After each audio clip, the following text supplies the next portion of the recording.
عیسی علیه السلام داسې په یو قبرستان باندې راتېرېږي او په یو قبرستان باندې راتېرېږي چې وی کتل یو مړي ته ډېر عذاب ورکړل کېږي. یو مړی د الله په عذابونو کې گرفتار دی.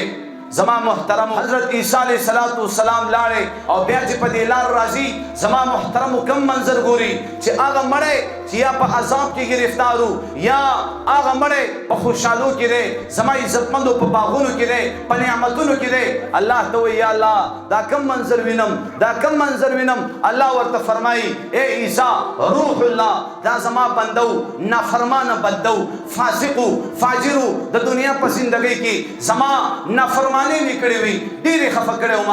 خدا چې کله وفات شو د دې د وفات نه بعد دنه یو بچی پاتې شو. هغه بچی لا ماشوم و چې کله غټ شو د سپارې د قرآن نیولو شو نو زما محترم مور بیبي دا ماشوم لاس نه ونیولو او مدرسې ته بوتلو. چرته بوتلو؟ مدرسې ته بوتلو. او چې کله مدرسې ته بوتلو قاري صاحب ته کېنولو. قاري صاحب ورته وایي وایه بچیا بسم الله الرحمن الرحیم. ماشوم په دې وړه ژبه باندې وایي بسم الله الرحمن الرحیم. ماشوم په دې وړو شونډو باندې وایي بسم الله الرحمن الرحیم. د الله په ذات مې دې قسم وي الله پاک فرمایي ما له حیا راتله چې د چا بچی په دنیا کې په وړه ژبه باندې ما ته وایي بسم الله الرحمن الرحیم او د هغې پلار له ځان عذاب ورکړم. مالا حیا راځي.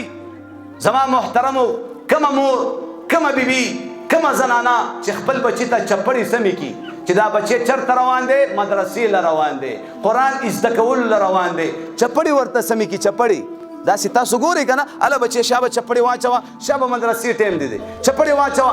زما عزتمندو دا مور دې ماشوم ته چپړې سمې کړي. الله رب العزت د دې مور په دې چپړو سمولو باندې مخکیني وروستني ټول ګناهونه معاف کړي. تاسو څه خبرې؟ تاسو د علماو د عظمت نه څه خبرې؟ یو ناظر اخوان څوک؟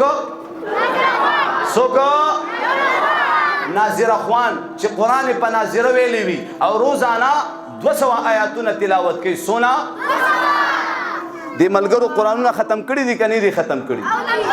هر ملګری دې واوري زما محترم روزانه 200 آیاتونه تلاوت کوي. دا وفات شي الله رب العزت خو د دې ناظر اخوان مغفرت وکي خو زما محترمو د دې نه ګیر چاپېره ومړي د دې ناظر اخوان په سفارش باندې الله وبخي که نه.